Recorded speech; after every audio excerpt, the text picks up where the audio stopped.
Shalom na ba elignonso esika tozwami dans les quatre coins du monde. Shalom na ba nyonso ba sepelaka na bonne nouvelle ya royaume des cieux. To pesibino merci pour na faveur oyo pe na moment kitoko nzamba pesibiso pose ke tokuta na pona liloba na nzambe. Tokuta lisusu na butu na lelo pona ko partager liloba na nzambe. Ko continuer na message na biso oyo tosito bandaki yango. Na thème ya munene oyo biso nyonso to bandaki koyekola depuis moi mikolo eleki. En vérité, cette génération ne passera point. Yango na poko na lelo tolingi ko continuer na message wana na suite ya ba programme oyo nyonso na ba sous-thème oyo Nzambe azali ko inspirer biso po ke tokoka na ko continuer message oyo. Nzambe aleka na ko pambola ba ili nyonso ndenge na lobaka toujours oyo baza ko soutenir biso. Mipai nyonso bozwami butu na lelo loboko Nzambe ekokana ko se manifester kat na bino. Avant toute chose nalingaki ke to banda na libondeli po to tika moment oyo na loboko na Nzambe. Tendre Père, le Dieu de toute puissance, topesi encore une fois merci pour na soirée na lelo. Merci pour na puissance ya Saint-Esprit. Merci Nzambe pour na grâce pe pour na opportunité Nzambe osali biso pour na côté ya liloba na yo. Tiki moment yo entre tes droites et puissantes mains, tika Saint-Esprit azali enseignant par excellence, yé al korana kozwa contrôle ya moment oyo jusqu'à la fin dans le nom de Jésus. To telemeli puissance nyonso ya distraction, ya bitumba oyo yaka kobundisa na moment ya message, to résister à la musique dans le nom de Jésus-Christ. Pambola eli nyonso bipai bazwami pe ba oyo bakolanda biso à travers message oyo dans le nom de Jésus-Christ qui est notre véritable Dieu de Tolobi. Merci Seigneur Jésus-Christ. Oui, to pesi lisusu Nzambe merci parce que kozala parmi ba vivants ezali grâce munene o Nzamba azali ko salela biso ezali privilège munene.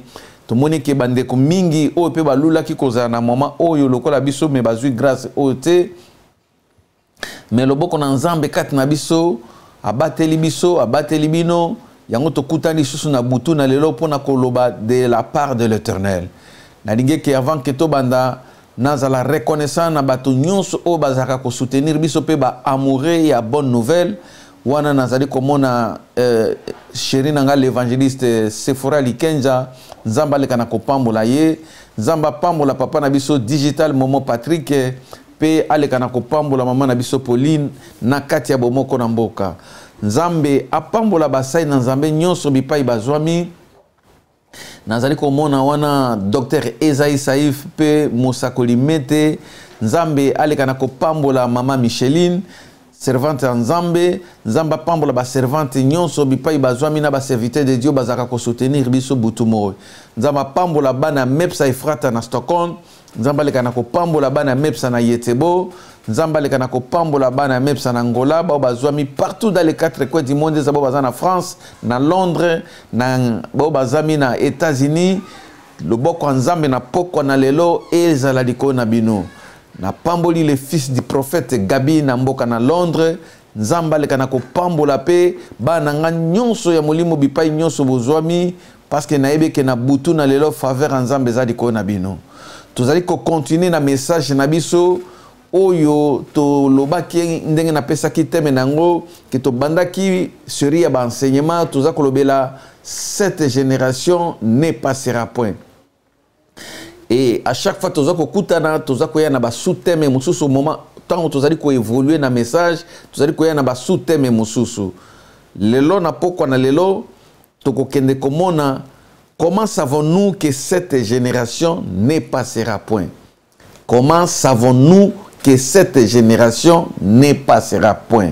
Oui, question oyo, ezali suite ya enseignement oyo tosi tozwa ki liboso, bandeko oyo bakolanda biso mokona lelo eza difficile pour tout ça la rappel ya message ya liboso na ya mibale parce que vraiment tosi to avancer makasi ba oyo bakokota mokona lelo surtout sisi message naza kosenga bino bokota na bomoko mboka boluka ba message na biso ya liboso pour boza na fil d'idée bo comprendre bipai nini biso to uti et lelo lokwa tozana makambo mingi ya koloba tozali komona. Comment savons-nous que cette génération ne passera point? Parce que tout cela qui peut définir génération, pe tomonaki na profondeur na yango na nzela ya liloba na Nzambe. Alors na poko na lelo question oyo tozali kotuna, comment savons-nous que cette génération ne passera point avant que Christ akokana kozonga?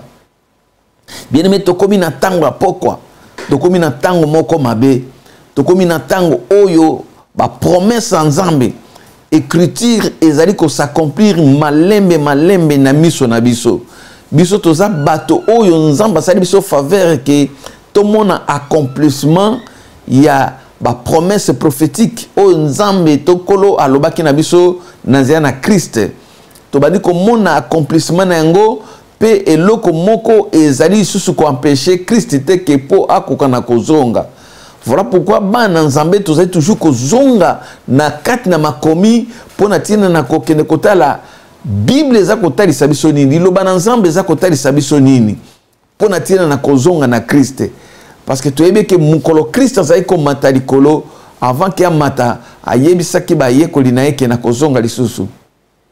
Etango yazali ko mata Bible lobi ke mwanja Nzambe aye ko fanda akutani na ba yekoli batelemi baza kotala ndenge Christ azako mata ayebisi bango ke de la même manière ndenge bomoni azako mata ndenge bomoni wana akoya kozonga. Il est vrai que Christ a kozonga, bien aimé, mais avant que aya ezana série ya ba événement, ezana makambo o esengeli ekokisama kolansama na babisakoli to na ba promesse to na ba prophétie oyo elubami na kat na liloba na Nzambe.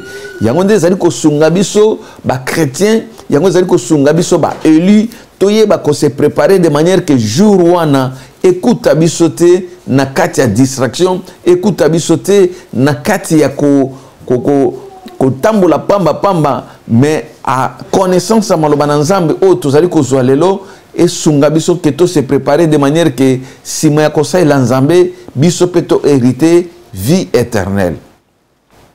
Bien aimé, Nzambe azana besoin que yo o hériter vie éternelle. Nzambe azana besoin que si moya ko lekisa mo tango muke na sena moyi, si moya ko vivre na sena mokili oyo bon moya seko yo ozanga ngote. Mais malheureusement bana Nzambe mingi basali ko comprendre te tango nini oyo biso tokomi. Bana Nzambe mingi malgré que bazali ko tanga liloba Nzambe bazali ko mona makambo ekomami lokola liseki, bazali ko mona ngo lokola blague. Ina poko na lelo toko kende ko talisa na nzela ba écriture to meka ko comprendre ninge nini biso to yebi ke génération oyo ekolekate. Parce que Christ azaki koloba alobi que en vérité je vous le dis, cette génération ne passera point.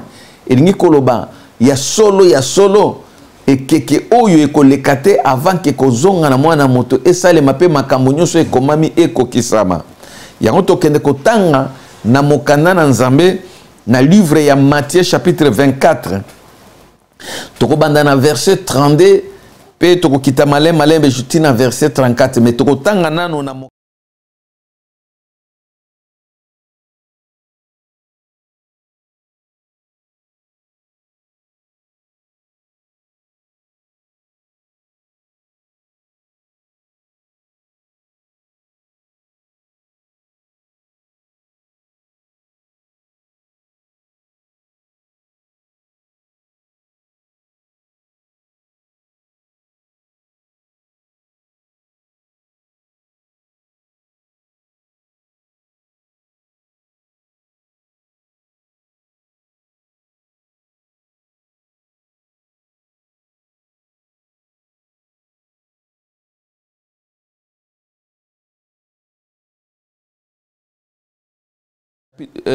chapitre 24 verset 32 totangi yango na kombo na Yesu Christ. Bible biboy.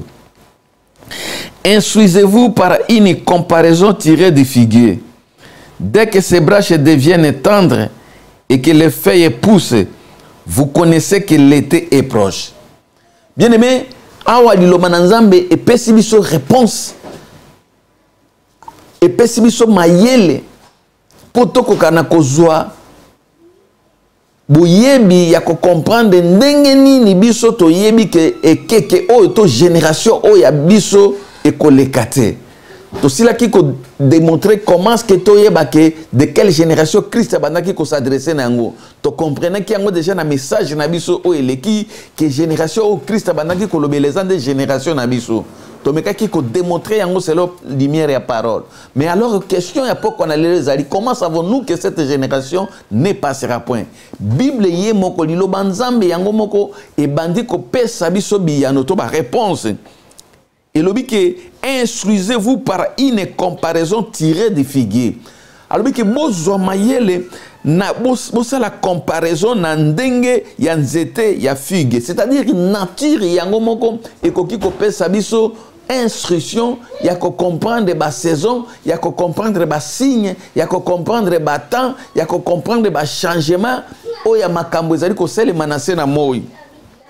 Bible dit que dès que des branches deviennent tendres et que les feuilles poussent, vous connaissez que l'été est proche. Bato awa si tu biso bato tozana kati na Europe pona koyeba ke été ezali ko banda totala kango mingi na babilembo ya banzete ya nature soko moni ke banzete e bandi ko bimisa ba fleur banzete e bandi ko pousser ba kasa ya sika. Bible lobi ke tango bokomona bongo bino boyeba ka ke wana été ezali ko ya surtout awa neti na Europe. Okomona ke tozalaka na saison ya hiver, tozalaka na printemps, tozalaka na automne, mais tozalaka pe na été. Et chaque étape ya saison ezalaka na ba signe o ezali ko annoncer que tokomi na saison oyo, tokomi na étape oyo. Et kolo azali ko zongisa biso na nature ke bozwa comparaison ndenge nini bino boyebaka ke été ezali ko koma pembeni. Tango bomona kake banzete na figue bandi ko bimisa ba kasa e bandi ko poussa ba branche bino boyebi ke non le quoi to moni boye été yango wana ezali ko s'annoncer.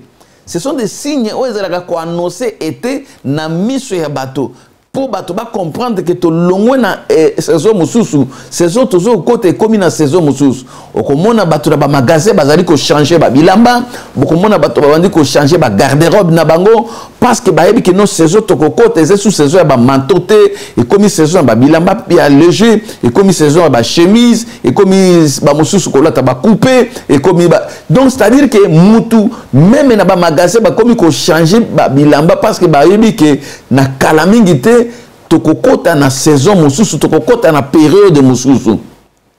Alors soki biso tozali kozwa boanya to mayele à partir ya nature ya mokili ko comprendre ba époque pe ba saison pe ba signe ya temps pour na ko différencier ba moment combien plus forte raison pour na kozonga na Christ ba signe ezalate bien aimé. Bible lobi ke biso dès que tokomona ba branche ya banzete bandi ko poussa tomani ba kase sika tomani ba fleur et bandi ko bote ya sika tozali ko koyeba alors que vous connaissez que l'été est proche. C'est-à-dire bato bazwaka connaissance ya été à partir ya nature à partir ya comportement ya banzete ya ba fleur nde connaissance wana muta ko comprendre que non o ezali ko annoncer été kalamingi te été ezali ko ya bien aimé olinga te na moment wana été ekoya kaka. Pourquoi? Parce que les ana biloko eza kotalisa neti siko suko bimi libanda okomona ke mboka mobimba ekomi vert. Pourquoi? Parce que to koti déjà na kati ya été. Mais avant que ba faire union se botama to mona ki yango ke ezala ki nano ko annoncer que to ngi to kota na période oyo. Mais yoka bien aimé ce qui to longwe na Matthieu wana chapitre 24 verset 32 yoka Christ alobi na verset 33 de même, quand vous verrez toutes ces choses, sachez que le Fils de l'homme est proche à la porte. De même, quand vous verrez toutes ces choses, sachez que le Fils de l'homme est proche à la porte. Quand vous avez ça, ndenge to monaka, ndenge to zoka connaissance. Il y a arrivé, il y a été à partir, il y a banzete, à partir, il y a fleur, à partir, il y a comportement, il y a nature. Bible lobi ke ndenge moko, tango tokomona bilembo, oyo elobami na liloba na Nzambe, e bandi kokokisama, toyeba ke mwana ya moto, azali déjà na makolo na nzela pona kozonga. C'est-à-dire qu'il y a des signes bien aimés. oyo ezali koannonce koya na nkolo na biso. Il y a des signes qui ne trompent pas. Oyo ezali komarke époque mpona kotalisa ke en tout cas makolo ya Christ eza na nzela. Akohumela lisusu te. Akoki koya à n'importe quel moment. Biso toyebi ke génération ekoleka te à partir ya ba signe oyo liloba nzambe ebandi kotalisa biso il y a 2000 ans banda kala. Ba signe wana moko na moko ezali kolakisa biso. Ezo kopesa biso connaissance to comprendre que moment où biso tozali ezali moment où ezali ko annoncer koya na crise. Oui bien aimé, tant vous allez komona, nous savons que cette génération ne passera point par des signes. Oyo kolo ayebaki ko prédire yango banda tango azalaki na nase na moi. Ya kokaki ko kendete sans que atike la biso basi. Soki mutatuni oke. Comment savez-vous que cette génération ne passera point? Bien aimé, réponse est beaucoup plus simple.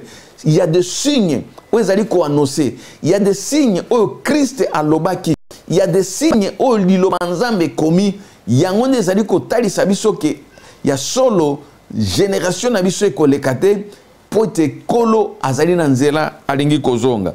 Ba signes zali tellement ebele bien aimé. O biso sengeli ke toye kola yango mais tokokende kozwa mwa tango muke ko yekola ndambo o ekoko sunga biso to évoluer tozana kati ya méditation na mokanda ya Matthieu 24 bipai wapi tokofanda tokokana ko analyser maloba ya Christ tango azakoloba en vérité je vous le dis cette génération ne passera point ya solo tango toye ko comprendre que génération ko lekate à partir na ba signe bien aimé elingi koloba ke na kati na liloba na nzambe makambo nyonso eza kosalema esi ekomama nango déjà kala. Soko za lecteur de la Bible, soko za mwana na nzambe vraiment oyo tangaka liloba nzambe okobanda ko comprendre à partir ya makambo oyo tangaka bilembo ba signe ezali ko s'accomplir pe okoza isusu te kotambola lokola bato nyonso oyo baza na connaissance te. Bien aimé, ba signe nde moto ezali ko talisa biso, ba signe oyo Christ aloba yango nde moto ezali ko prouver biso que génération oyo ya biso, et sa génération oyo ekoki ko lekate. Alors tokotanga moi ba signe mosusu o comprendre parce que nzambe alingi seulement alla musa mémoire na ndeko moko eza na kati ya distraction. Nzambe alingi alla musa maele ya ba Eli oyo baza ko comprendre te. Bato mingi baza ko comprendre te que makambo tozo tanga eza une réalité. Bato mingi baza ko bosa na même que makambo nyonso oyo ya tanga connaissance azwa na liloba na nzambe eza une réalité. Yango moni bato mingi bakoti na distraction, bato mingi bakoti na sommeil, bato mingi baza ko luka lisu nzambe te. Pourquoi? Parce que bazo mona ke makambango et l'Obama il y a 2000 ans kola loba ngo banda kala mais ezako kokisa mate. Totali ça qui bino que le Seigneur use de la patience, ne voulait pas que aucun de nous périsse. Na message o touta ki ko lekisa. Toloba ke soki tango ngo ezali ko umela, c'est parce que nzamba lingi ko mutu nyoso amema na repentance pour que posa nzambe zaki mutu moko te azala détruit. Bien aimé tokende ko tala na mokanda ya Matthieu chapitre 24 na verset nango 6. Matthieu chapitre 24 le verset 6 tokotanga yango dans le nom de Jésus. Yoka moko ya babilembo to ya signe oyo liloba na nzambe za kotalisa biso oyo kolo atikela kibiso avant que ye akoka na kozonga pe génération na biso ekoki kolekate. Matthieu chapitre 24 verset 6 Bible lo Bible. Vous entendrez parler de guerre et de bruits de guerre. Gardez-vous d'être troublés, car il faut que ces choses arrivent. Mais ça ne sera pas encore la fin. Oui, bien-aimés dans le Seigneur. Et l'embomunene oyo, et comment les lokola masapo na minoko bato. Bato ba meseni koloba yango, que depuis le temps ya kala, bitumbe zelaki toujours. Makambo oyo tozo tanga zelaki toujours, mais kolangwaza koyate. Bibelobi. Vous entendrez parler de guerre et de bruits de guerre. Gardez-vous d'être troublés, car il faut que ces choses arrivent, mais ça ne sera pas encore la fin. Bibelobi ezana no sukate. Mais tango makambo ezali koya, alobi ke bosa la troublé te. soki toza komona lelo na sena mokili makambo nyonso eza kosalema ba guerre ba bruit de guerre ba nation komona nation oyo ezali ko envahir nation mosusu okomona peuple oyo ezali ko envahir peuple mosusu oza komona ba crime oyo eza kosalema na sena moi Bible lobi ke so bomoni makambo aboye boza la troublete il faut que ces choses arrivent bien aimé ezana ba biloko mosusu eza kokoma peut-être ce côté mais pourquoi makambo aboye esalema pourquoi ba makambo aboye pourquoi pays oyo qui ko envahir pays oyo pourquoi ba crime ya bozo ko salema na mokedi Kolosi alobaki yango déjà que il faut que ces choses arrivent eza moko ya bebilembo tango yango eza kokoma et servir biso nde na signe poto mi bongisa c'est-à-dire tango tozo komona ba injustice nyonso na sena moyo tango tozo mona ba crime nyonso eza koleka na sena moyo tango tozo mona ba accomplissement ya ba parole o ya ba bitumba na ba kati ya ba mboka na mikili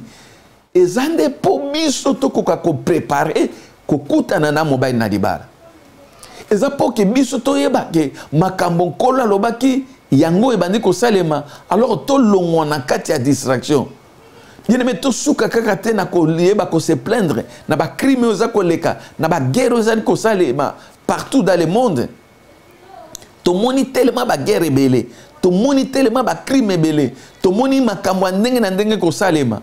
Mais est-ce que biloko nzamba za ko permettre yango pamba parce que il faut que ces choses arrivent. Pourquoi makambo il faut comment? Pour que biso bana na nzambe to comprendre que kolo na biso alingazonga. Attitude na biso est changé. Le lenge na biso ko zuela makambo est changé. Le lenge na biso ko tambola est changé. Poser ko servir nzambe e ya lisusu makasi. Crainte na nzambe e ya lisusu makasi. Parce que la Bible dit qu'il faut que ces choses arrivent. C'est-à-dire que Nzambe motazali ko permettre yango pour marquer signe accomplissement maloba oya lobaki de manière que l'église nae se préparer. Le Nzambe za kotali sabiso qui dira qu'une chose arrive ça que le Seigneur en soit l'auteur. N'est-ce pas c'est de la volonté de Dieu qui nous arrive le bien et le mal. C'est-à-dire si Dieu ne permet pas et le côté koki ko salema et makambo izo ko salema il faut que ces choses arrivent. Makambo toujours mona na sena mokili. Ba makambo ezoleka na quatre coins du monde. Ba injustice nyonso toza komona. Il faut interpeller biso to comprendre que kolo azali ko permettre yango po to comprendre que tozala ka ba citoyen assez ya moite. Makambo il faut comme ekokisama. Mais pour na bitinine pour servir biso na signe to comprendre que génération na biso lingeleka. To comprendre que mon culé kotika la liberté, to comprendre que toza ba paya na sena moi bien aimé, to comprendre que mutute akofanda na sena moi oyo ba siècle na ba siècle. Yango na miso neza komona, ba guerre partout, ba nation zali ko bunda, ba peuple zali ko bunda, ba communauté zali ko bunda, ba crime ya ndenge na ndenge za ko salema. Il faut que ces choses arrivent. Mais c'est pour nous servir de témoignages, de signes plutôt. C'est parce que yo comprendre que o ezata mabe o tokomi. Bien aimé, tokende kotala na verset 7. Wana totanga ki na verset 6. Bible lobi une nation s'élèvera contre une nation. Un royaume contre un royaume et il y aura en divers lieux des famines et des tremblements de terre. Oh bien aimé. Dilo manzambe za kotali sabisoke. Une nation s'élèvera contre une nation et un royaume contre un royaume. Yoka bien aimé paragraphe O. Il y aura en divers lieux des famines et des tremblements de terre.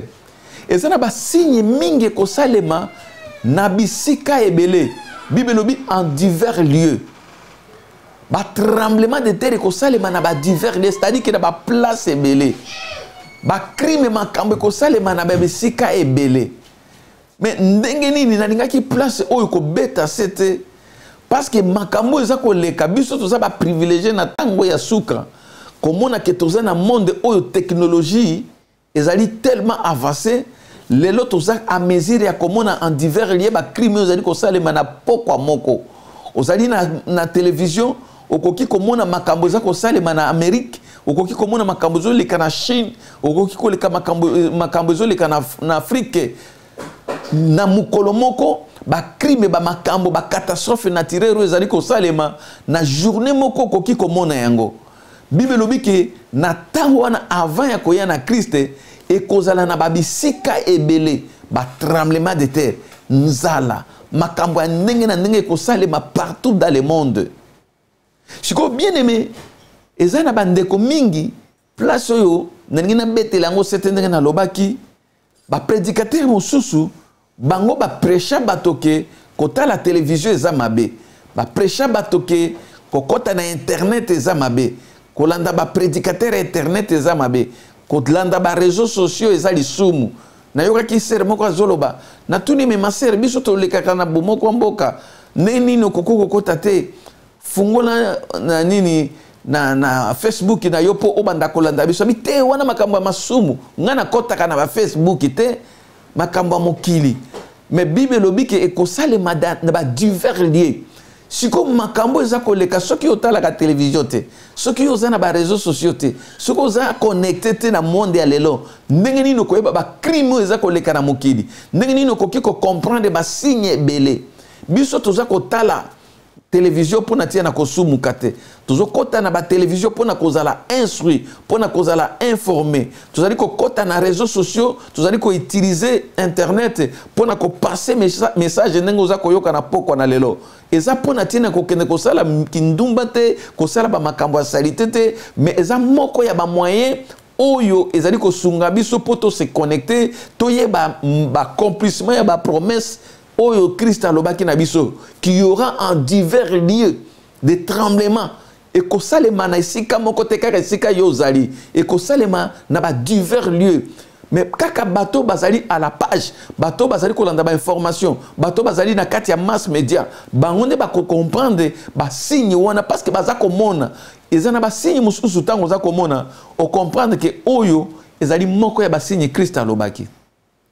Méchanceté ya bato makambo eza kosalema na mokili toujours yebango ndenge nini toujours yebango na canal ya média toujours yebango na canal ya ba outil oyo mokili epesi biso pour que tout se connecter mais déjà avant que technologie et comme ndenge comme lelo Christ alobaki yango que il y aura en divers lieux des troubles des tremblements de terre mais biso to ko se rendre compte nango comment ceux qui toza connecté toutefois on a dit na pèse éclaircissement et dingi ko lobate que le quoi tolobi que to kota na ba réseaux sociaux et comme la bisoté moyen moko kaka na nzela na réseaux sociaux nde to koki ko sala évangélisation koki ko sala na réseaux sociaux et koki ko sala mapé na maloba au bimiri banda na église na modèle nyonso oyo Christ koki ko tia na disposition na yo pona ko évangéliser donc et dingi ko lobake na bisika ebele makambo ko salema na kat na mokili ba signe wana yango ezali ko permettre biso to yeba ke koya na Christ et komi pembeni bien aimé tango yo kotaka kotala télévision otala kanini kaka ba cinéma ba théâtre ou bien otala ka pe ba makambo ezoleka en divers lieux ba trouble ba crime o diloba nzambe ezali koloba. Est-ce que missionnaire ezali ko mona te accomplissement ya ba promesse prophétique est-ce que missionnaire ezali ko mona te makambo toza kotanga na Matthieu 24 oyo kola lobaki ke ko salema na bipai mingi na mokili en divers lieux ou bien to kotaka na ba nini na ba réseaux sociaux kaka pona tina na kofinga kaka pona tina na eindi na ba fitilité to pona tina na kokende kotikala mutakala biso tozo kota na ba réseaux sociaux pona kota la makambo eza koleka en divers lieux pona ko se communiquer pe pona natina na ko évangéliser pe bien aimé awa Bible lobi et ko salema bongo nation contre nation banzala et ko salema partout biso to ko yeba makambo yo nanzela na mass media mais Bible eza ko confirmer biso que tout cela ne sera que le commencement des douleurs. Makambo toza komona ezali nano kaka ebandeli ya pasi munene oyo koya na mikolo ezali koya na sima. Ba signe oyo yango nde ezali ko conforme ezali ko confirmer biso que Christ alingi koya kala mingi te. Bible lobi que vous entendrez parler bokoyoka okoyoka makambo ngo ndenge nini. Tango ndenge nini tokoyoka na verset 6 Bible lobi vous entendrez parler de guerre. Bien aimé pour oyoka il faut olanda soit radio soit télévision, soit aux na moyen de communication pour attendre. Vous entendrez parler. Makambo tokoyoka ngo nanzela ba journaliste, tokoyoka ngo nanzela na ba média, nde ba ko informer biso de ce qui se passe dans le monde. Et par là nous allons comprendre que makambo baza ko annoncer na télévision, eza moko ya ba signe d'état. Vous entendrez parler. Ça dit ngata ngana la na télévision, tant on a fanda ka liboso na télé nanga, na kotala ka ba information te ke pona natala, mais nazali ko zalape e kenge koyeba makambo baza ko loba. Est-ce que zali moko ya ba signe te ko lobaki? Yangwana na lingaka mingi ko s'informer na lekisaka tangu na mingi na ko s'informer pona kotala makambo kola lobi ndenge nini ezali ko kende malembe bien aimé mukona mona kike Tel Aviv et longoli capitale na Israël et longoli capitale na Tel Aviv po ezonga na Jérusalem na miso na biso na kumisa kinzambe komona accomplissement ya liloba nzambe na miso na biso na génération na biso mais bato mususu batala ki télévision okotuna bango est-ce que oyebike Jérusalem ezonga capitale ya Israël muta koyeba te otuni moto est-ce que oyebike avant que ezonga capitale ya Jérusalem ezala ki Tel Aviv akoyeba te mais tout n'est makambo ya futilité tout n'est makambo ya babilamba tout n'est makambo ya bamakango wana komona mutazoko betelo histoire ya futilité pa mapamba mais makambo eza prophétique ou ezali emutuya ya sali bato bayebi yango te. Et pourquoi il faut que Jérusalem ezonga capitale motoye bien ngote. Voilà pourquoi bien aimé Bible vous attendrez parler. Makambo toujours yoka na télévision, makambo toujours yoka na radio, ils allaient qu'on informer biso sur ba signe ya temps pour na kozonga ya Christ on azali nkolo na biso. Donc information ils allaient kitoko makasi bien aimé ko landa yango pour que on s'informer. Ce qui mutazali ko pekisa yo que on s'informer te le diable azali ko utiliser bato mususu na ba faux ba enseignement lokuta pona ko longola peuple na nzambe bazala à la page te ozala distrait na makambo mokili oyeba te que Christ alingi ko zonga kala mingi te. Alors bien aimé yangwana biso to ko kende ko continuer ko tala na liloba nzambe ba signe nini oyo ezali kotalisa biso oyo ezali kopesa biso makoki poto yeba que génération oyo ekoleka te.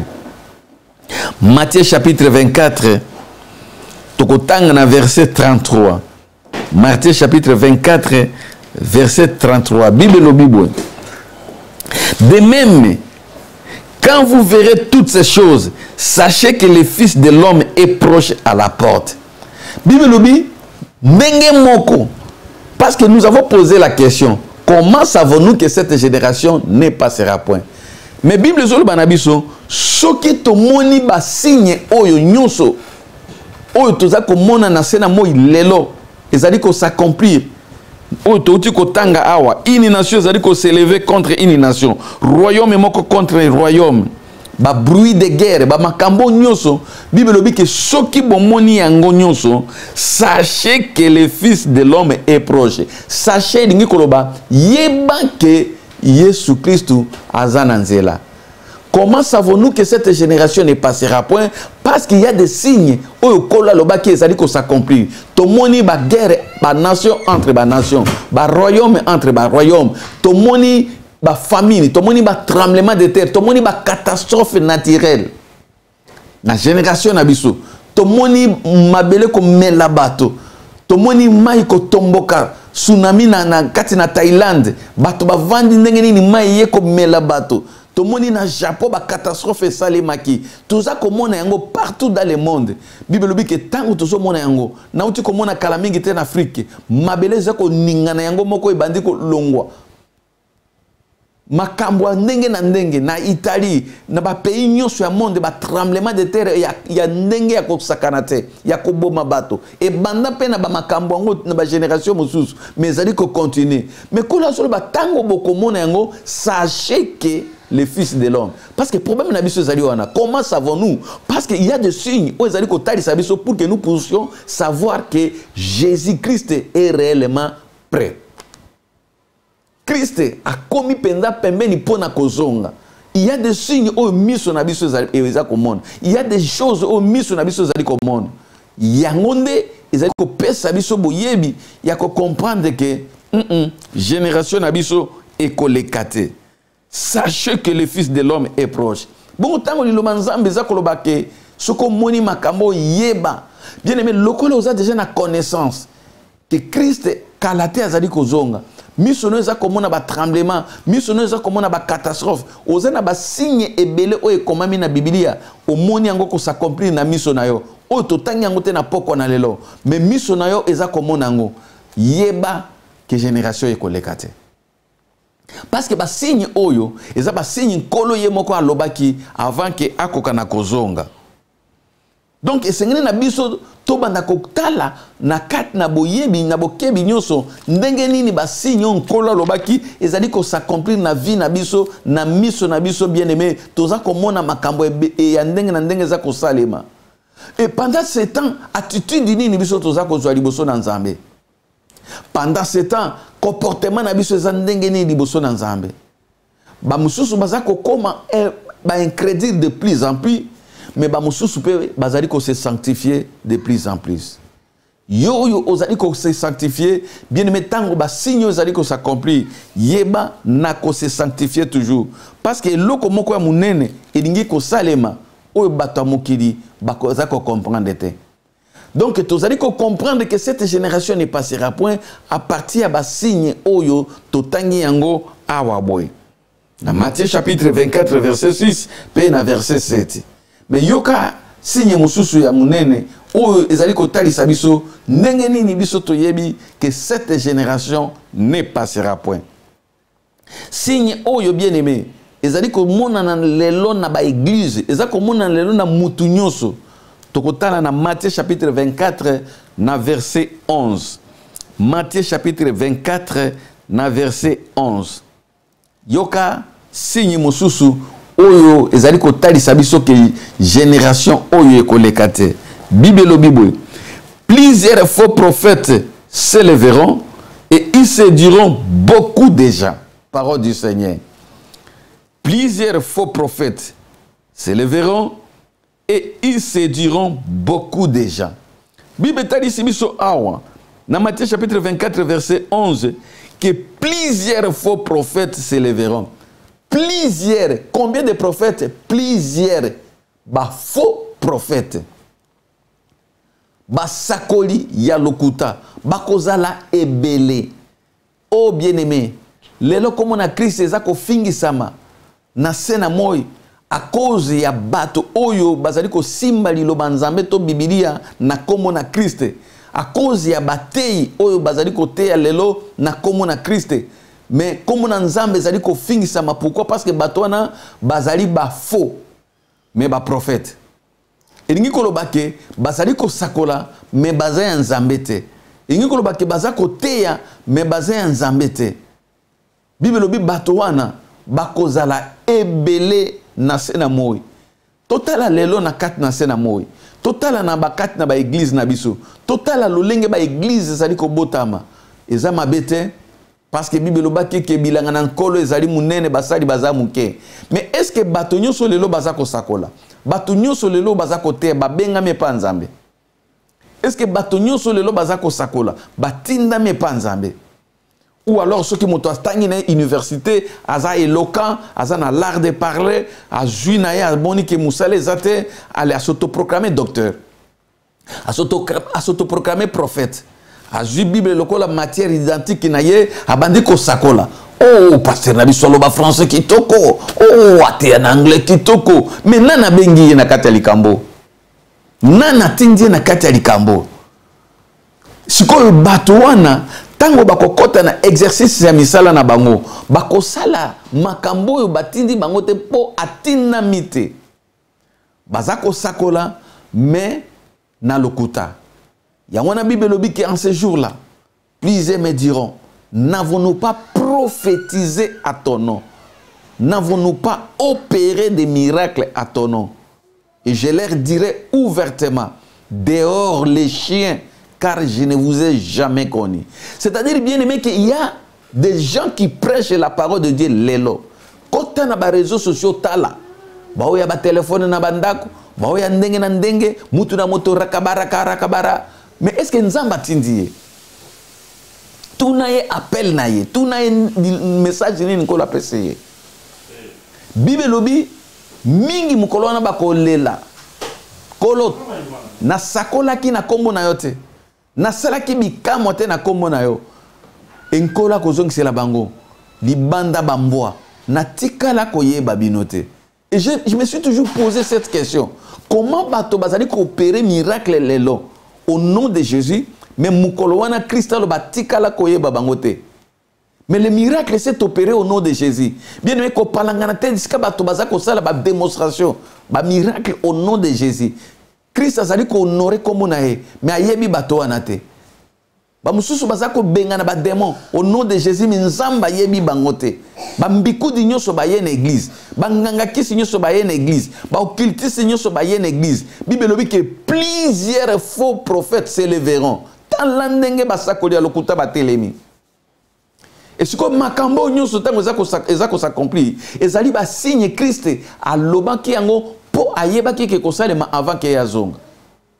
Donc tango tozako kebate na makambo ezako leka ennemi akoki ko surprendre biso o pengu pe o longwe liboso na Nzambe à cause ya séduction. Bible lobi boye. Plusieurs faux prophètes se lèveront, ils séduiront beaucoup déjà. C'est-à-dire que bazana l'art ya ko séduire. La séduction, manière ya kokoma na ba objectif na bango na lolenge ya mabe bako pengu sabato na séduction ako mema azana maloba sukali azana éloquence ako séduire yo na bikamo ako sale loba makambo oto banaye komona tango tozeba na mike abrakata lo bu zelo komi sukali abrakata bu pigeon abimi na kati na nini na papier. Mais makambo to mona ki yango tango tozali bana mike ba magicien bazako leka na ba école tolingi ko loba te ke bikamo Nzambe zate to lobi ke ba faux prophète conformément na lumière ya parole bango pe ba kobima lokwa na tango Moïse na mboka na Égypte Moïse azako sala bikamo o Nzambe atindi ba magicien ya pharaon pe bazali ko sala yango ndi makambo ezako leka lelo na église Nzambe. Donc et comme un moment moko très difficile bien aimé sengeli elignonso ozala très prudent pour ne comprendre que n'ajoutez pas foi à tout esprit. Éprouvez les esprits pour savoir s'ils sont de Dieu. Parce que plusieurs faux prophètes se lèveront, ils séduiront beaucoup déjà. Oh bien-aimé, Nathan Otozali, Sokozana discernement, ba faux prophète ba koki ko séduire yo. Yango zo mona basi meme mabala bazako kende ko zwa bazemi na soi disant ba prophète. Basi ya mabala bazako kende ko penguisama. Na baba faux prophète bato bazali ko kende ko lela na ba faux prophète. Pourquoi esprit à discernement ezalité alingi koyo kateke kuna azobi misa moto na munoko alingi koyo kateke kuna bazobi misa magboro do na mipende alingi koyo kateke kuna bazako sala bazako tongola bato. Donc kolanda mais biloko wana nde diable azali ko utiliser pour na ko séduire bato ebele à travers ba faux prophète. Et même makamango toza komona yango lelo plusieurs faux prophètes batelemi pour na ko penguisa pour na ko séduire si c'était possible même ba Eli. Oh bien-aimé, eza moko ya signe munene oyo biso tozali komona bato mingi tango batanga kalikambo oyo ya ba faux prophète bato bazako zela ndena mokanda ya 666 eko kisama peut-être bato bazokanisa ke faux prophète akobima akozala ye moko lokola na tango ya Eli to lokola na tango ya Jérémie to na tango ya Jean-Baptiste. Non bien-aimé, ba faux prophète oyo eza bato o bazali na opération ya Satan pour le moment. Bazali ko sakola na kombo na Yesu mais baza ba faux. Parce que prophétie est nini bien aimé. Prophétie est nini koloba tout simplement message ya Nzambe.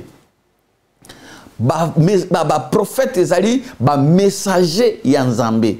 Bato bazali Nzamba tindi bango ko sakola de sa part. Bongo mutu nyonso o azali ko sakola, c'est un prophète. Il est vrai que tozana ba prophète, il y a ministère pe tozali suna ba prophète ba o mutu nyonso azali messager ya Christ. Oyo abengami pe azui molimo ya ko sakola na kombo na Christ, c'est un prophète conformément na lumière à parole. Tokene kotangango na mokanda ya Apocalypse.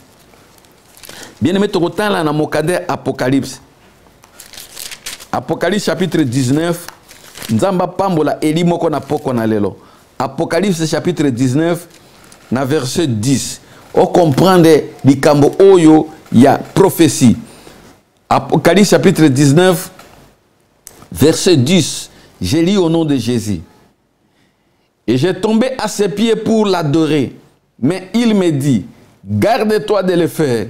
Je suis ton compagnon de service et celui de tes frères qui ont les témoignages de Jésus. Adore Dieu, car le témoignage de Jésus-Christ est l'esprit de la prophétie. Bien-aimé, tala paragraphe wanasuka.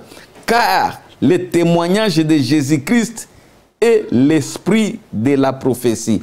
Awa bien-aimé, toza komona Jean na kati ya île de Patmos. Et si ka kutana ki na mwanje nzamba tindela ki mwanje pona ko révéler makambo e ko sale na sima ya tango. Ayebise ki Jean ke koma yango. Bible lobi ke tango Jean amoni mwanje na nzambe, messager na nzambe koya ko pese ba révélation akoi na makolo na ye mpoke agumba mela mpoke a adorer. Mais ange messager oyo alobi non, garde-toi de le faire. Oko gumba melangate, oko kiko fuka melangate. Nga nazaka ka moko, yoka bien aimé, naza moko yaba messager, naza moko yabato o nzamba tindi. Je suis ton compagnon de service. Naza pe moninga mosali lokola yo. Oh bien aimé, c'est-à-dire que na ange wana, na Jean, bango be bazaki ndenge moko liboso nzambe. Seulement Jean zaki na nzoto, mais ange azalaki en esprit. C'est-à-dire qu'il y a des anges célestes, il y a aussi des anges terrestres. Ba sakoli na nzambe o nzamba poni, ba zape ba ange messager ya nzambe. Alors je suis ton compagnon. Naza moninga no ya musala. Dezali musala yozo sala ngape nazo sala na ndenge na ngai. Celui de tes frères qui ont les témoignages ndenge moko pena ba ndeko no mosusu ba oyo bazali na itatoli ya kolo. Yoka bien aimé loko moko ezali awa. Qui ont les témoignages de Jésus. Adore Dieu. Car le témoignage de Jésus est l'esprit de la prophétie. Alors bien, di tatoli na kolo, témoignage moto azali kosala, yango wanande esprit ya bisakoli. Yango wanande esprit ya prophétie. Lorsque nous prophétisons, nous avons l'esprit de Dieu, c'est ça la prophétie. Koloba, maloba ya kolo, ko témoigner Christ.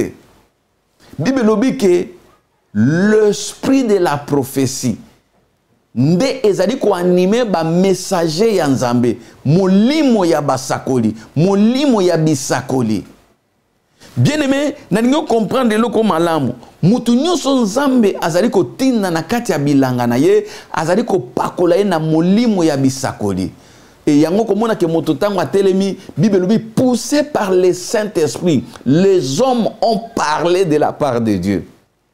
C'est-à-dire si vous avez l'esprit de la prophétie, vous prophétisez ou alors vous annoncez la parole, vous êtes aussi un prophète. Okoki ko la prophète et un ministère était, mais un prophète est un messager de Dieu.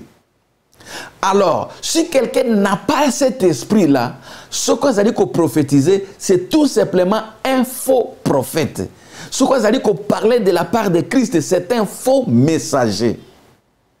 Voilà la différence à niveau entre Batunyo Sobazariko Sakola, il y a ceux qui ont l'esprit de la prophétie, l'esprit de Dieu, et ceux qui n'ont pas l'esprit de la prophétie, qui n'ont pas été mandatés par Dieu. Et toi qui prophétises, tu prophétises selon quel esprit? Molimo nini yo lati, molimo ya mbikudi, molimo ya bakoko na yo, molimo nini za kotinda yo osakola na kombo na Christ. Et bien aimé, yango no komona ke ba faux prophète bazali bato oyo bazali ko sakola lelo na église mais balati molimo mosusu, milimo na mbindo oyo bazali ko sala nango ba divination. Bazali ko bele la bakufi po ba yebisa oke o lati soutien couleur rouge po ba yebisa di kola sapato yo lati ezali numéro 43 po ba yebisa ba couleur ba makambo ebele bele mais bazali ko sala ngo divination bazali ko kota na kati ya occultisme.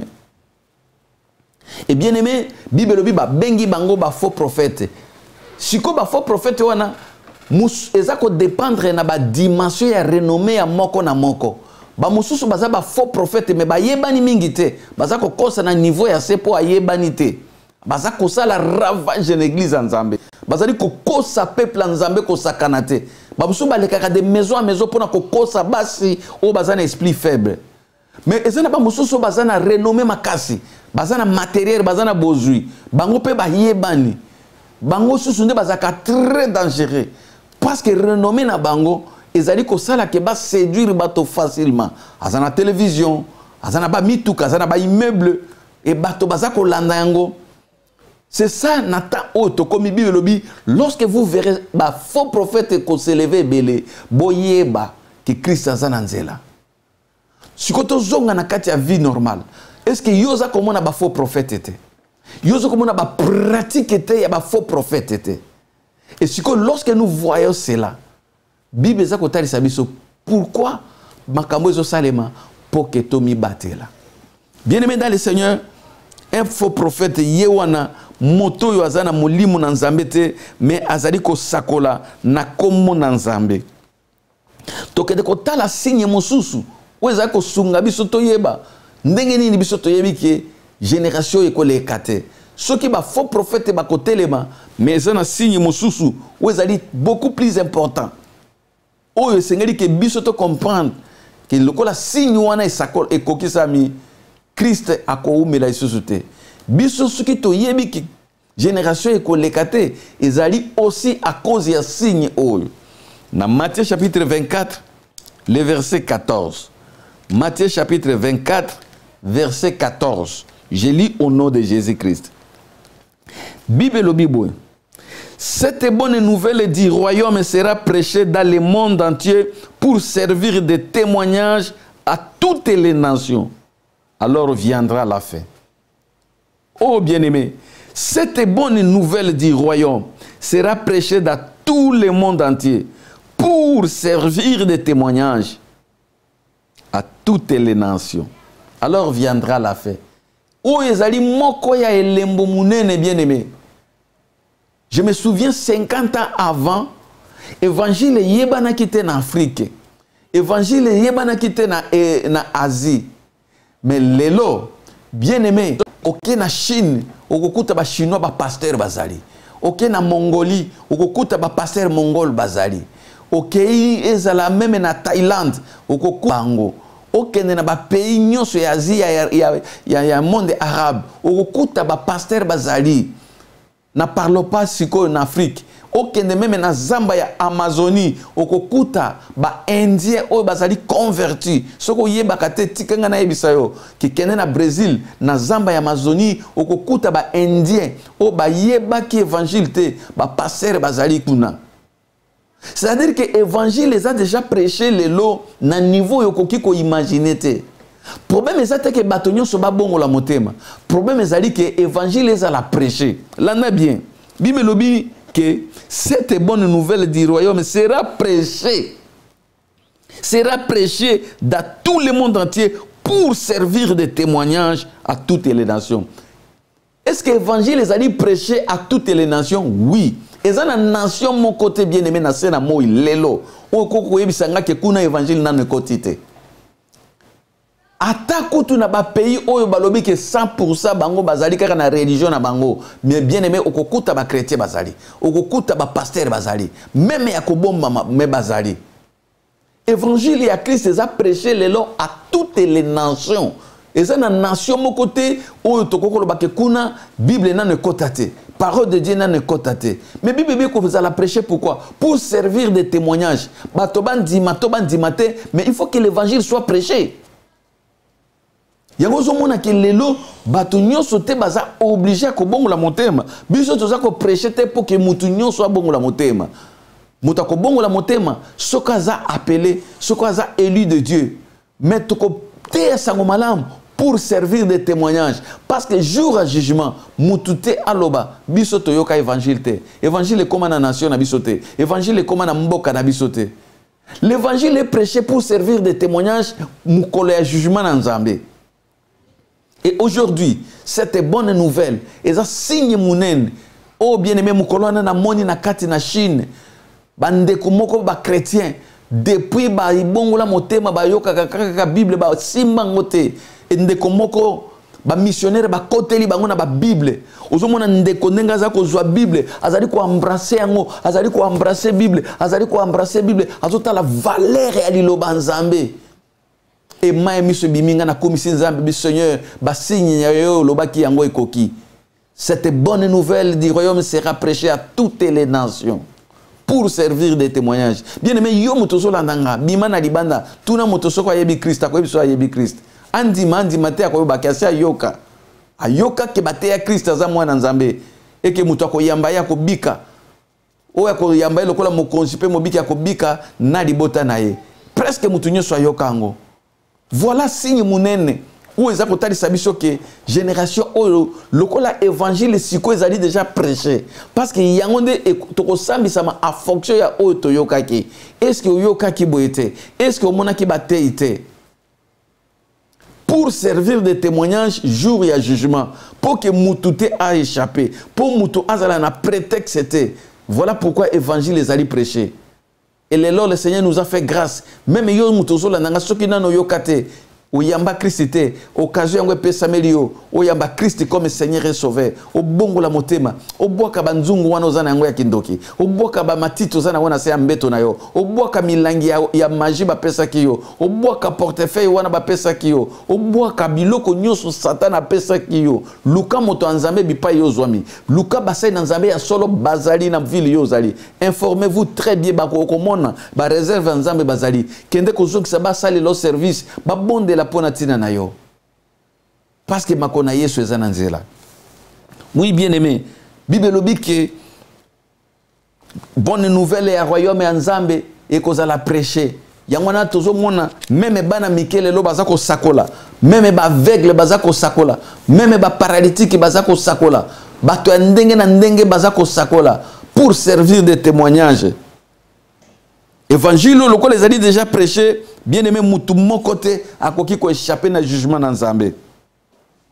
Et tant o epesa melibiso yangwana ezali temps ya perfection, tant o ezali temps o biso sengeli to luka pona koyeba ko kumisa nzambe parce que nzamba tikeli biso temps ya repentance. Na poko na lelo bien aimé, na lingi oyeba ke signe ya évangile eza signe munene. Na lingi na yeba ke signe évangile eza signe munene. Na poko na lelo tokende kotala na mukana na nzambe bilembo nyonso o tozali komona awa yango wana nde moto ezali kopesa biso boyebi connaissance po toyeba ndenge nini toyebi que cette génération ne passera point. Oui, bien aimé dans le Seigneur, tokende kotala na mukana na Romains chapitre 10 verset 16 jusqu'au verset 18. Romains chapitre 10, le verset 16 jusqu'au verset 18. Je lis au nom de Jésus-Christ. Mais tous n'ont pas obéi à la bonne nouvelle. Aussi Ésaïe dit-il, Seigneur, qui a crié à notre prédication? Ainsi la foi vient de ce qu'on attend, et ce qu'on attend vient de la parole de Christ. Mais je dis, n'ont-ils pas entendu? Au contraire, leur voix est allée par toute la terre et leurs paroles jusqu'aux extrémités du monde. Parole du Seigneur. Oh bien-aimé dans le Seigneur, yokandenge liloba na nzambe zali kotalisa biso. Bible lobi ke évangile yango oyo esakolami nyonso te batosaki yango. Nyonso te bandimaki yango ndenge mosakoli Esaïe azali koganga. Alobi ke qui a crié à notre prédication? Nani oya ndimi mateya na nzela na masakoli na biso? Nani oya ndimi prédication ya basali na nzambe bipai nyonso bazali kotambola? Nani oya ndimi prédication ya ba oyo bazali koganga butu na moi na ba réseaux sociaux? Nani oya za kobongola motema na message ya temps du salut tango nyonso tozali koteya? Nani oyo aza kobongola motema na message ya Jésus-Christ notre médecin? Nani oyo azali kobongola motema dimanche nyonso ozali kokende na église? Nani oyo aza kobongola motema na ba prédicateur nyonso o bazali koteya butu moi sans relâche? Bible ezali kotalisa biso. Est-ce que bayoka ki maloba na nzambe? Est-ce que bandima ki yango? Bible lobi, au contraire, leur voix est allée par toute la terre et les paroles jusqu'aux extrémités du monde. L'élo évangile les allait prêcher jusqu'aux extrémités du monde. Bien aimé, ce qui l'élo évangile les allait déjà prêcher jusqu'aux extrémités du monde, cela veut dire qu'il n'y a plus rien où il faut retenir Christ pour qu'il y ait. Donc nous sommes vraiment dans un moment où l'église en Zambie est sur une carte de distraction. Élu de Dieu est sur une carte de distraction. Et comme un moment où le Seigneur a amour, il a beaucoup plus pas en Zambie que tant que yamba ki diloba. Parce que la promesse est au nyonso tozotanga, ba signe au nyonso tout le monde yango s'accomplit. Ba prédicateurs bibliques qui sont allés jusqu'aux extrémités de la terre. Bazali ko prêcher qui a crié à notre prédication.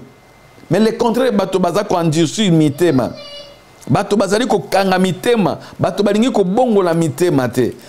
Oh bien-aimé yoka loko Mosai na Nzambe Jean azali ko loba na biso. Dernier signe ya munene lisusu oyo ezali ko marquer époque oyo avant que Christ aya tokende ko découvrir yango na évangile ya Jean. Bible lobi na biso na 1 Jean chapitre 2 verset 18. 1 Jean chapitre 2 verset 18. Nzaba pambola ba eli nyonso oyo bazali ko partager message pe o bazali ko koma ba référence oyo. 1 Jean chapitre 2 verset 18, je lis au nom de Jésus. Petit enfant, c'est la dernière heure. Et comme vous avez appris qu'un antéchrist vient, il y a maintenant plusieurs antéchrists. Yoka paragraphe Yasuka. Par là, nous connaissons que c'est la dernière heure. Petit enfant, c'est la dernière heure. Jean a dit qu'on qualifiait tant haut comme la dernière heure. Jean a dit qu'on qualifiait tant haut yasuka, tant haut comme nango, la tant ya virage, tant yasuka. Après yango ezesu na tant mosusute. La dernière heure. Comme vous avez appris qu'un antéchrist vient, mais il y a maintenant plusieurs antéchrists. Nenge oyoka kike motele melina Christ azakoya, mais lelo batele melina Christ baza déjà ebelé na terrain. Les antéchrists bien aimés bazali ko se multiplier, lelo ese sous ko bomba maté. Bazali ko se multiplier de jour au jour. Ba kit na bango bazali ko se manifester de jour au jour. Antéchrist a koti na kati église en Zambie. Antéchrist a lati ba pasteur. Antéchrist a lati ba o soit disant ba messager évangile. Pour na ko salir trône en Zambie, pour na ko salir l'église en Zambie et puis pour na ko séduire ba faible. Oh bien-aimé, Jean Lobi, c'est par là que nous connaissons que c'est la dernière ère. Tant que nous avons que bastel melina Christ ba komi belé, bante Christ ba komi belé, bato baza ko teleme l'évangile, bato bazali ko teleme la Christ na nzea na misala na bango. Bien-aimé, mon teleme na Christ ezali moto azali ko ndima makambo nzambe te, po azali ko teleme la Christ na misala o na comportement na ye. Alors Jean est en train d'identifier dernière ère na apparition ya antéchrist. Azali ko mona ke antéchrist lokola azali ko ya yewanande azali ko pesa biso dernière ère. Yende moto azali signe munene ya kotali sabiso ke tokomi na tango asuka. Donc c'est la dernière ère. Elingi koloba simana oyo tango mususu ezalite. Apparition antéchrist yango motezali ko tali sabiso ke simana yango eloko mususu ezalite événement mususu ezalite Christ foya déjà. Alléluia. Yango na bien-aimé, ce qui te comprendre que tu comme na dernière ère. Bible bi par là nous connaissons que Christ a zakozonga. Comment savons-nous que cette génération ne passera point? Par l'apparition de plusieurs antéchrists, par l'apparition de faux prophètes. Na misala nyonso to moni na kat na liloba nzambe ba tremblement de terre ba injustice makambo nyonso mambe to bandi ko mona yango déjà ils ko s'accomplir na miso na biso. C'est par là nous connaissons que c'est la dernière ère. Mais si ko tango to su connaissance que to komi na tango asuka. Oh bien-aimé, et loko nini sengeli biso to sala parce que nous avons déjà des signes où ils allaient ko tali sabiso que to komi na tango asuka. Ndenge tutanga qui na verset 33 dans Matthieu 24 Bible lobi que de même, lorsque vous verrez toutes ces choses, sachez que le Fils de l'homme est proche. Bible le dit, ce qui tozali ko mona makambo nyonso, apparition d'Antéchrist, bato bazali ko kota no occultisme ti na église bazo bangate. Lelo bato bazo imagine na kati église bazo bangate. Bandoki baza na kati église baza ba pasteur, bandoki baza ba diacre, bandoki baza ba chantre, bandoki baza ko sa makambo ya somo na kati église. Plusieurs antéchrist. Ba latin zoto ya Christ mais na kati kuna ba loura visser baza ebele siko et miso na biso pesa komona yango c'est par là Jean lobi par là nde to yebi ke tokomi na tangwa soka makambo nyonso toza koloba eza réponse ya question ya message na biso. Comment savons-nous que cette génération ne passera pas à partir de makambo nyonso? Nous connaissons que tokomi na tangwa suka. D'ailleurs gens ont qualifié ngo que eza taille virage lisusu. C'est la dernière heure. Lokola toyoka ki ke batelemi na Christ bazali koya bango na baza déjà ebele bien-aimé. Oh, pourquoi on a les bien-aimés? Nzamba zali ko avertir Eli moko pour comprendre que liloba nzambe ezana kati na solo ekoki kokosa te. Yoka bien-aimé dans le Seigneur. Tokotala na Matthieu 24 verset 26. Matthieu 24 verset 36 plutôt jusqu'à 42. Matthieu chapitre 24 verset 36 jusqu'au verset 42. Pona bandeko bazako koma. Bokoki ko koma. Matthieu chapitre 24 verset 36 jusqu'au verset 42. Mais yoka Bible. Pour ce qui est des jours et de l'heure, personne ne le sait. Ni les anges des cieux, ni les fils, mais le Père seul. Yoka eloko moko kitoko ezali wana. Na verset 37, ce qui arriva du temps de Noé arrivera de même à l'avènement des fils de l'homme. Car dans les jours qui précédaient le déluge, les hommes mangeaient et buvaient, se mariaient et mariaient leurs enfants, jusqu'au jour où Noé entra dans l'âge. Bible ça kotali sabiso ke pour ce qui est des jours et de l'heure, personne ne le sait. Bato bazela kakoyeba mukolo petango poke ami bomba poke ayeba ko bongo la motema. Ngana banayi ko seka bato mingi na moment coronavirus eza ko sakaje bato. Nazo mona meme ba soda ba komi ko sambela, ba président ebele ba komi ko sambela, presque mutu nyonso akomi mwana malamu, okomona bato ba boy ko sa masumu parce que bazo komona tous les jours na média ndenge bibembezo lala. Bato ba bangi nzambe na moi circonstance, crainte moko circonstancielle.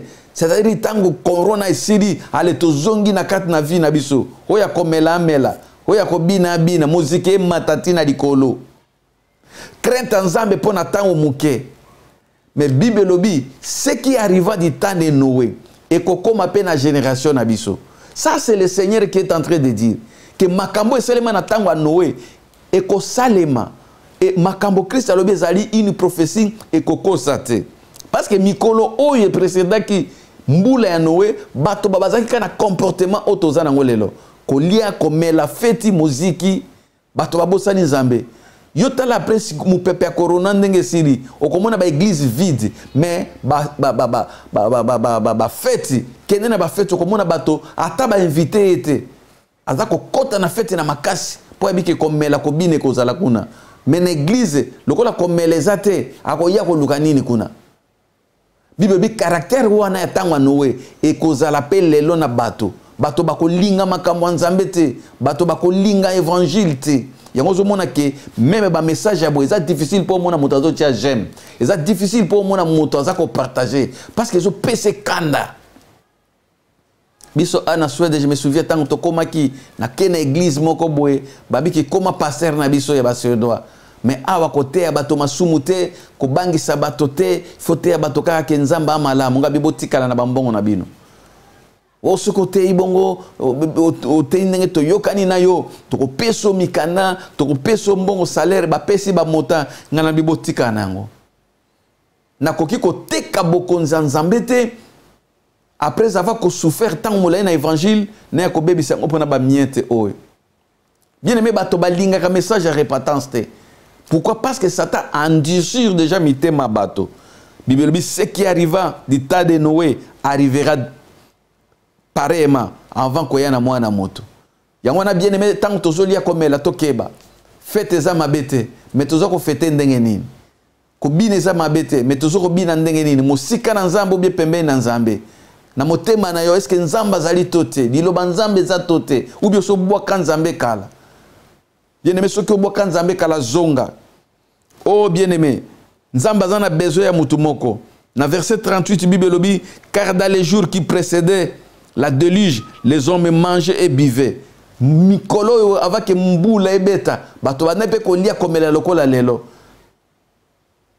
Pe natali même tant corona o ezako ya avant que corona ya bato bataki pe ko lia komela. Mais tant corona ye na libanda to moni su mutute. Na ba disco to moni su batote. Na ba bar to moni su bato ko binate. Exactement, eza image ya makambo ezako ya. Bako luka bato na ba bar na banganda, ko luka ba client na yo na balabala, ko mona bango sute. Parce que c'est Christ qui a prophétisé. Abi makambo esalema na tango Noé et ko salema lelo. Et Batoana na verset 39 balobi, ils ne se doutèrent de rien jusqu'à ce que le déluge vint et les emporta tous. Babataï ko ndimate ke likambo bongo ko salema et que mbule ki tape emema bango nyonso. Bien aimé bato nyonso bazo ko boya ko se repentir na temps oyo. Bakoza surpris. Koya na mwana moteza pembeni. Bibebi trompette kobeta. Oh bien aimé, en un clé d'œil. Et que ça le malokwa na kobeta na liso. Okozwa tante ya kobandela lisusu. Okozwa tante ya ko se repentir. Voilà tant ya repentance yango. Voilà tant okoko bongisa na nzambe yango. Voilà tant okoki ko kende ko confesser makambo sala ba crime sala. Et pas bato nzambe po ba tialo loboko. O bongisa na nzambe. Tant yango ya repentance. Na pokwa na lelo. Nzamba lingi ke elimo kwa zoyo kanga bongisa na ye. Nzamba lingi ke ndeko moko azaki musika na nzambe ozonga kisima, ozonga lisusu na makona nzambe, o se repentir, ozonga l'amour no ya liboso. Yo moto bandaki ko servir nzambe avec crainte et tremblement. Zongela bolingo na yo ya liboso. Et bien aimé, pona ko kende kostala ndenge ni makamango ezali ko kende, okomona pe ke Luke ayaki ko loba likambo ngo na lolenge na ye. Aye ko comparer makambo nini oyo ko salema na tango na biso totali on a Luc chapitre 17 verset 28 kino na verset 29. Bien aimé, Luc chapitre 17 verset 28 jusqu'au verset 29. Luc chapitre 17. Yoka bien aimé. Bible Bible. Ce qui arriva du temps de Lot arrivera pareillement. Les hommes mangeaient, buvaient, achetaient, vendaient et plantaient, bâtissaient. Bible zotali sabi soke makambo eleka ki na tango na Lot. Boyebi tango nzambe ki na ko détruire Sodome pe Gomorrhe. Nzambe atindi maloba et pas da mosali na Lot. Alobi ke biba na kati ya mboka wana. Mbula ya moto ezako kitapona ko détruire Sodome pe Gomorrhe. Mais na kati ya mboka wana Bible lobi ke bato bazalaki kuna babande pe kolia komela. Mais awa liloba nzambe zo comparer génération na biso na tango ya Lot. Abi makambo elekaki na comportement ya bato elekaki na tango ya Lot. E ko salema pe bongo na génération na biso. Bato malgré ba yebi ke Christ azako ya bato bakosala exactement ndenge bato ya tango ya Lot bazalaki. Bato bane ko lia komela ko sepela. Mais babandaki kondimate ke moto ya nzambe ko okita pour être détruire. Mais yokana verset 29 Bible lobi. Mais le jour où Lot sortit de Sodome, une pluie de feu et de souffle tomba du ciel et les fit tous périr. Tango moto nzambe kiti simana Lot ekobima. Image ya kobima na Lot ezali lokola image ya enlèvement ya église. Moto ya destruction kokaki ko kitate aussi le temps que Lot azaki no na kati ya mboka wana. Tango nzamba bimisi Lot, c'est alors la colère de Dieu ekiti dikona bato o bazaki na mboka wana ya Sodome pe Gomorrhe. De la même manière oye ko salema na tango na biso. Bible lobi ke sima ya église ko bima, makambo minene ya pasi ko salema. Sima nzambe ko longola ba Eli, mokilio ko lekana ba moma ya pasi. Oye sengeli yo Eli na nzambe okoka komona yango te. Bien aimé tango yango ekoki. Le Seigneur veut qu'il n'a pas qu'on a lelo eli moko à ça l'examen de conscience. Ce qui a lèvement et salemi siko. Est-ce que yo komata? Ce qui kolo azongi na pas qu'on a lelo nungu tozoka message boy. Na makambo eza na chambre na yo. Na makambo eza na motema na yo. Na banzungu eza na sena mbeto na yo. Na basinga loketo yo za nango. Est-ce que komata? Na banyonga bato za nango linga kofuta te. O escroka bato. Na basi ya bato yo sala obima na bango. Na mibali ya bato yo botola. Makambo ndenge na ndenge za nango na ndako na yo. Ba crime ya ndenge na ndenge yo zali ko sala. Est-ce que ceux qui trompette à lèvement ebetami na pokwa oyo? Vous assure que komata. Mutu moko na moko akoka kosala examen de conscience pour que nzambe aza komona mitema na biso. Mutu moko na moko na butu na lelo amitala ceux qui trompette ebeti parce que toyebi que si génération oyo ekolekate eza génération na biso. Est-ce que ceux qui makambo esalemi lelo ngai na komata yango na bien aimé tokende kosukisa na mokanda na Matthieu chapitre 24 verset 44. Matthieu chapitre 24 verset 44. Bible lobi na biso boy. C'est pourquoi vous aussi tenez-vous prêts car le Fils de l'homme viendra à l'heure où vous n'y penserez point. Parole du Seigneur. Bible lobi, c'est pourquoi vous aussi tenez-vous prêts car le Fils de l'homme viendra à l'heure où vous n'y penserez point. Bien-aimé, Christ a koko ko ya yoza na sena pongi. Christ a koki ko ya yoza na kati ya voyage. Christ a koki ko ya oza na kati ya mosala. Christ a koki ko zonga oza na kati ya wenze. Bible lobi toza la prêt. Est-ce que toza prêt na butu na lelo? Nani a koki ko lobake Seigneur revient. Maranatha, Christ revient parce que naza prêt. Nani a koki ko loba kolo yaka naza kozela yo kolo zonga. Bien-aimé, moto azali prêt ako banga liwate. Moto azali prêt ako banga kozonga na Christ te. Moto azali prêt ako kiko banga te sango ya enlèvement. Po ayebi keza moment ya joie, moment ya bonheur, moment otoko kota na vie éternelle, moment otoko kendo kokutana na mobali ya libala. Bible lobi ke sima ya makambo nyoso tozala prêt. Bien-aimé, tango yoki liloba na Nzambe, banda ko s'apprêter, banda ko bongisa kati na yo, ko bongisa ka libanda te, bongisa motema na yo, nini efandi na kati.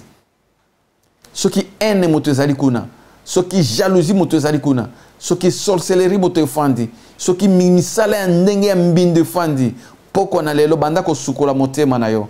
Loba na Nzambe kolo liokelanga mawa. Soki makamba mabeza nano na vie na yo, bien-aimé, poko na lelo Nzambe lobi ke tenez-vous prêts. Nzamba lingi ke ozala prêt parce que nous ne savons pas likambo nini koki ko salema na butu na lelo. Bandeko ebele batiki biso, bandeko ebele bazali ko continuer ko tika biso na moment ya pandémie oyo. Bango nyonso te bazaki bato ya mabe. Bango nyonso te bazaki bato ya masumu. Basai na Nzambe solo bakei. Bana Nzambe bandeko banga Nzambe tamusu ko lekanga na yo bakei. Mais le Seigneur nous a laissé le temps. Il y a grâce pour que tout se repentir.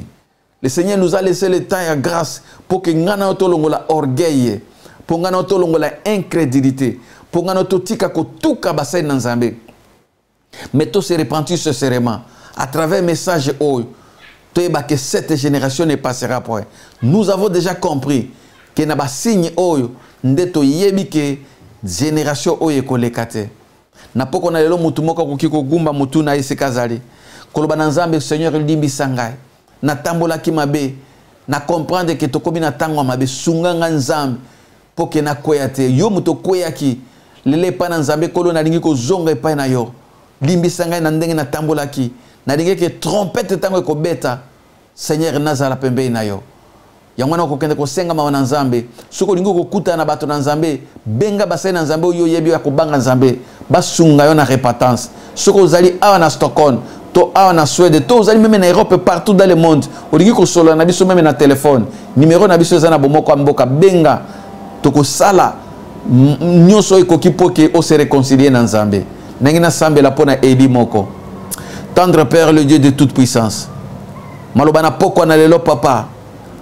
Molimo na yo akoti sango na mitema na bana na yo. En fait ke ba oyo babunga ki bazonga na nzela na yo. Seigneur bilembo nyoso yo pesi biso. C'est par là nous savons que cette génération ne passera point. Dimbisa ba unyo so ba ko se repentir sincèrement pour qu'on allait là.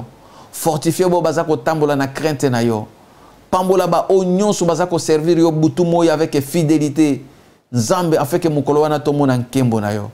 Puissance nyo so égarément. Midimo ya séduction. Ya ba faux prophète Nzambe ezala mosika na peuple na yo dans le nom de Jésus-Christ. Yahweh soko ko sala biso grâce que mukolo ya trompette biso to matato za no elongo. Lokumu ekozonga epai na papa. Zo lokumu pona nyos na kombo na Christ Yesu Christu wazali Nzambe pe musungi na biso tolobi. Merci Seigneur Jésus. Nzambe alekana ko pambola ba elinyoso o balandi biso na poko na lelo.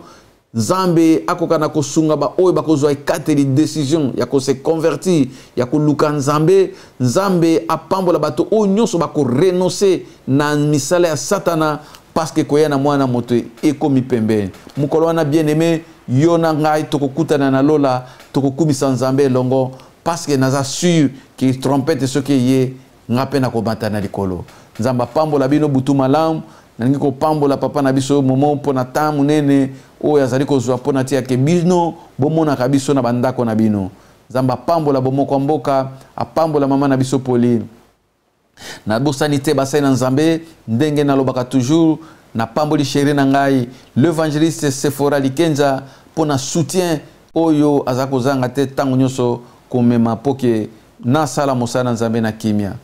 Nzamba pambola mosana Nzambe Dr Esaïe Saïf apambola mosakoli mete apambola servante de Dieu Maman Micheline apambola Sernabiso Moussakoli Maman Ange apambola ba servante de Dieu nyonso o baza ko soutenir biso bana mepsa Efrata Nzambale kana ko pambola bino nyonso boza tellement ebele ba oyo baza na Yetebor na bo bazali partout dans le monde na Angola na Afrique na Amérique bisika nyonso bozola ndabiso Nzamba pambola mon fils bien-aimé na mboka na Londres Ange Gabriel Moussaï dans Nzambe, Nzamba lekana ko pambola basali nyonso oyo bako partager message o. Ce qui est soyez bien aimé, to ko continuer message na biso pour que totala nini Nzamba zali ko bongisa na mikolo zali ko ya. Butu na lelo za la kimia kola pambola bino nde to kutani bana sima na komo na Christ Yesu tolobi amen.